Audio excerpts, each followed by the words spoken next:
प्रतिवर्ष अपने उस बच्चे का जन्मदिन अपने घरों पर मनाते हैं, ठीक उसी तरह से 5 सितंबर को प्रतिवर्ष हम लोग हमारे जो महान शिक्षाविद रहे हैं डॉक्टर सर्वपल्ली राधाकृष्णन जी, उनका जन्मदिन मनाते हैं। वो भारत के राष्ट्रपति रहे और उनको भारत रत्न पुरस्कार मिला। ऐसे शिक्षाविद रहे जो वर्तमान की चल रही परिस्थितियां हैं, उन परिस्थितियों का उन्होंने अवलोकन आज के करीब 30-40 वर्ष पहले कर दिया था कि आने वाले समय में हमारे बच्चों को क्या आवश्यकता होगी। इसका उन्होंने एक मार्गदर्शन अपनी पूरी टीम को किया और आज भी जो उस टीम के सदस्य हैं वो लगातार उस पर काम कर रहे हैं। जैसा कि आप जान रहे हैं कि प्राथमिक विद्यालयों की शिक्षा निःशुल्क है और अनिवार्य शिक्षा है। ये उन्हीं के द्वारा संचालित की हुई थी, जिसका आज 30 से 40 वर्षों के बाद क्रियान्वयन शुरू हो पाया है। सरकारें हैं, जैसा कि हम जानते हैं कि घर से अपने हम निकलते हैं किसी कार्य के लिए, तो उस कार्य रास्ते में तमाम अड़चने आती हैं, उसको निपटाते हुए हम पूरा जरूर करते हैं। बस ये है कि उस समय लग जाता है। हम सोच के चलते हैं 1 घंटे में हम अपना कार्य खत्म कर लेंगे, लेकिन वो 1 से 2 घंटे लग जाता है। इसी तरह से हमारी सरकारों ने इस दिशा में अपने कदम तो बढ़ाए और बहुत तेजी से बढ़ाने का प्रयास किया, लेकिन ये सारे प्रयास आकर के एक ही जगह पर रुक जाते थे कि उसका सफल क्रियान्वयन नहीं हो रहा था। वर्तमान के वर्षों में चूंकि कंप्यूटर अब आधुनिक जगत का एक मुख्य माध्यम हो गया है, जिससे कि हम अपनी उपलब्धियां, अपनी बातों को पारदर्शिता के तौर पर उपलब्ध करा देते हैं। जैसा कि आप जान रहे हैं कि नामांकन, वर्तमान में जो नामांकन हो रहे हैं वो सीधे सीधे आधार नामांकन हो रहा है और आधार से ही आपके बच्चे का नामांकन हो रहा है और उसी के अनुसार आधार के अनुसार ही आपको सारी फैसिलिटीज उपलब्ध कराई जा रही हैं। तो ये सारी जो सुविधाएं हैं, ये सारी चीजें हैं, ये हमारे महान शिक्षाविद डॉक्टर सर्वपल्ली राधाकृष्णन जी ने आज से 30 साल पहले ही उन्होंने देख लिया था और उसी का एक परिणाम है जो आज आपके सामने है। बस हम आप सबसे एक अनुरोध ये करना चाहते हैं कि बच्चा इस हमारे प्राथमिक विद्यालय में जिस स्थितियों में आता है, उस स्थितियों में हम लोग उसे कुछ न कुछ देने का प्रयास करते हैं। बस सार्थकता हमारी तब सिद्ध होगी जब आपका सहयोग उसमें मिलेगा। हम 5 से 6 घंटे तक आपके बच्चे के साथ जुड़े रहते हैं, उसके बाद बच्चा फिर आपके घरों के परिवेश में ही जाकर घुल मिल जाता है। तो मैं आप सबसे एक अनुरोध करना चाहता हूं कि बिल्कुल आप उसको इतना ही कर दीजिए कि कल तक जितना पढ़ा है उसकी कॉपी में वहां एक लकीर खींच दीजिए। कल तक जो पढ़ा है उसकी कॉपी में एक लकीर खींच दीजिए और उसके आगे की बात कल फिर आप देख लीजिए। तो कम से कम उसे पता तो चल जाएगा कि बच्चा कुछ कर रहा है या नहीं कर रहा है। जिस तरह से हम एक पेड़ को बढ़ते हुए देखते हैं कि साल भर में इतना बड़ा था और इतना मोटा था, आज उसकी मोटाई बढ़ गई है और आज उसकी लंबाई बढ़ गई है, हम उसका आकलन कर लेते हैं ऐसे ही देख करके। तो बिल्कुल उसी तरह से मैं चाहता हूं कि उन बच्चों की कॉपियों पर एक लकीर खींच दीजिए। वो भी सतर्क हो जाएगा कि हमारे अभिभावक हमारी कॉपियों को देख रहे हैं, हमारा शिक्षक हमारे क्लास में आकर के हमें कुछ न कुछ पढ़ाने और देने का काम कर रहा है। ऐसी स्थितियों में हमारे बच्चों का विकास हो जाएगा। हम जब कॉन्वेंट में अपने बच्चों को छोड़ने जाते हैं तो उनको गेट तक बिल्कुल पकड़ करके ले जाते हैं, कहीं कीचड़ में ना गिरे, पानी में ना भीगे, धूप ना लगे। लेकिन हमारे यही बच्चे नंगे पांव, यही बच्चे बरसते हुए पानी में छप छप करते हुए हमारे विद्यालयों तक आते हैं। तो सोचिए हमारे बच्चे उन कॉन्वेंट स्कूलों से काफी मजबूत हैं। बस केवल हमारी जो शैक्षिक गुणवत्ता है उसको बढ़ाने में हम सभी अभिभावकों से ये अनुरोध करेंगे कि वो थोड़े से अपने बच्चों पर ये ध्यान दे दें। बाकी का काम हमारे अध्यापक करने के लिए सक्षम है। समय समय पर उनको प्रशिक्षण और समय समय पर उनको मार्गदर्शन ऊपर से, शासन से और निचले स्तर से अभिभावकों से भी प्राप्त होता रहता है। ऐसी स्थितियों में आपका सहयोग विद्यालय के लिए बहुत ही अनिवार्य और अमूल्यपूर्ण है। इसे करें। धन्यवाद। जय हिंद, जय भारत। धर्मेंद्र सर को बहुत बहुत धन्यवाद। देखिए, जो भी शिक्षक अभिभावकों से, बच्चों से जुड़ा रहता है उसकी सबकी साथ वही समस्या होती है। आपको ये जानकर अत्यंत अचंभा होगा कि सब लोग जो कहते हैं ड्यूहारे का स्कूल, ड्यूहारे का स्कूल, सुना होगा आपने। वहाँ पे खटिकों की आबादी है, पूरी पूरी तरह से खटिकों की आबादी है। जो ऐसी होते हैं खटिक, उनकी आबादी है। वहाँ पे आप पढ़ाते हैं और वहाँ जाके एक स्कूल खोला सरकार ने कि इन बच्चों को सर्वे में निकला कि यहाँ के बच्चे स्कूल नहीं जा रहे हैं, तो वहाँ पे वो स्कूल खोला गया। और ये लोग जब वहाँ पर आपके पहले जो लोग वहाँ नियुक्त थे, ऐसे पढ़ाते रहते थे टीचर, और सामने वहाँ बैठ के गार्जियन ताश खेलते रहते थे। ऐसे टीचर पढ़ा रहे हैं, पूरा करता है किसी तरह से। तो धीरे उन्होंने उसको सुधारते हुए उसके बाद जब वहाँ पे नई प्रधानाध्यापिका महोदया आई और उनके साथ में आपका पूरा स्टाफ, 5 का स्टाफ आया आदर्श विद्यालय बनाने के लिए, इन्होंने बहुत प्रयास किया। इन्होंने ठान लिया मन में कि ये जो आबादी है इनको हम शिक्षा से जोड़ के रहेंगे, और इसमें ये सफल हुए। और ग्राम प्रधान द्वारा भी सहयोग मिला काफ़ी। ग्राम प्रधान का सहयोग उसमें तभी काम आया जब इन्होंने मेहनत की। अगर इन्होंने मेहनत ना की होती और वहाँ पे दिखाया ना होता, करीब इस समय आपके विद्यालय में कितने बच्चे हैं? 160।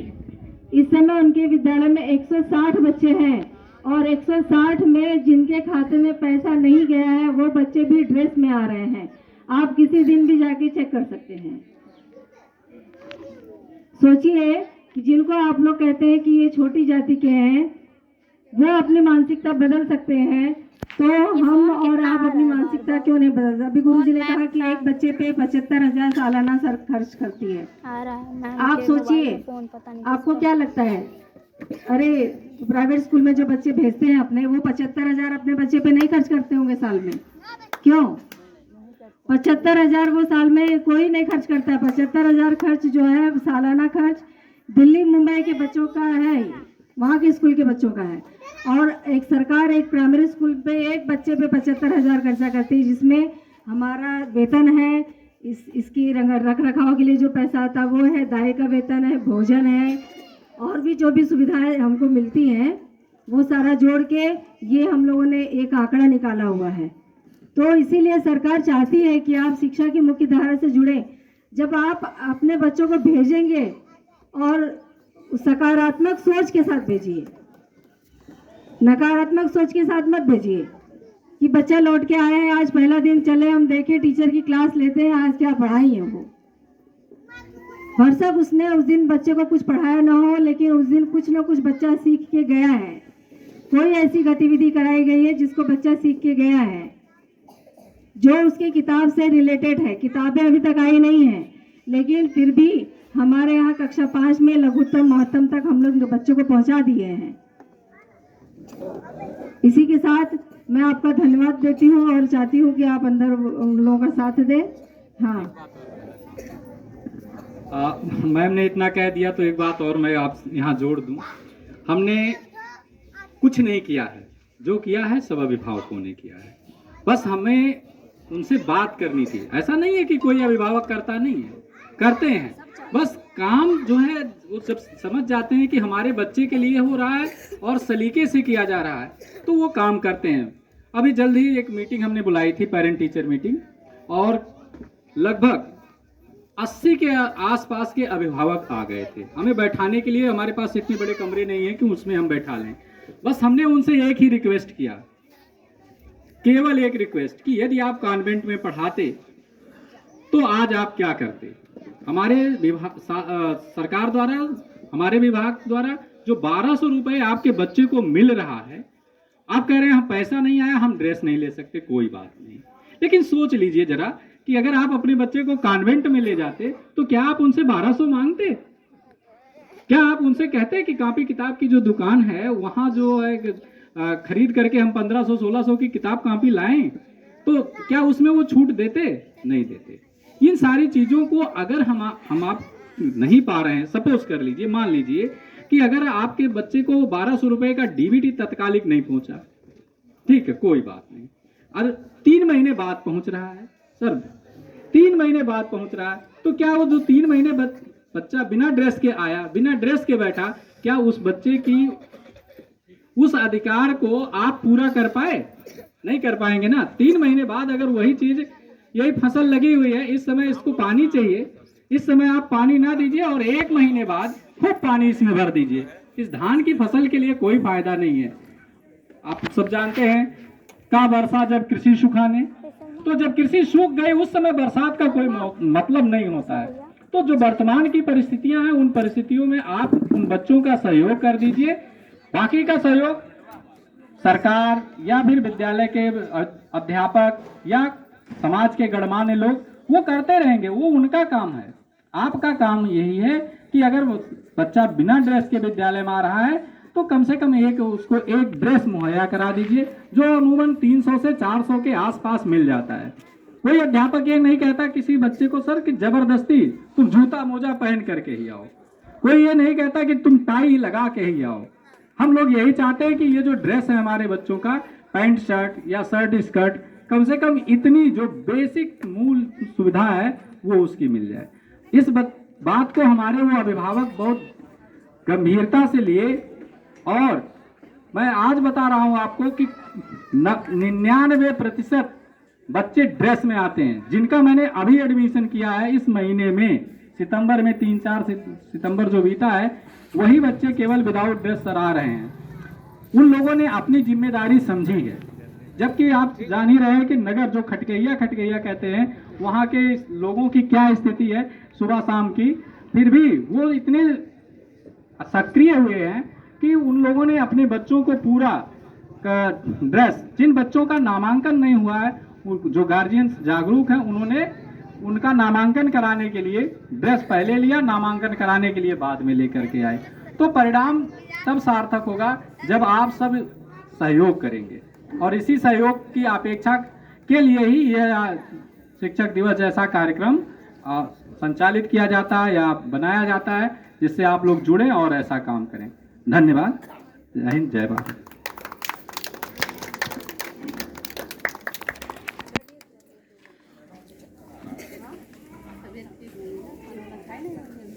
खाना खा लीजिए, खाना बन गया है।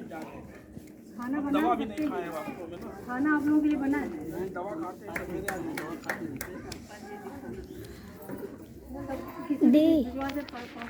दीदी बहुत ज़्यादा हो गया है।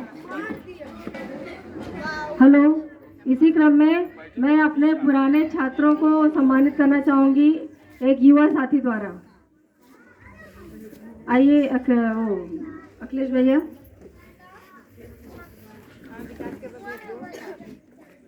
आओ श्री आदित्य कुमारी, आइए। आदित्य कुमारी,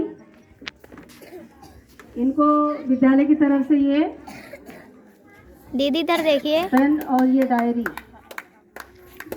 डायरी दी जा रही है।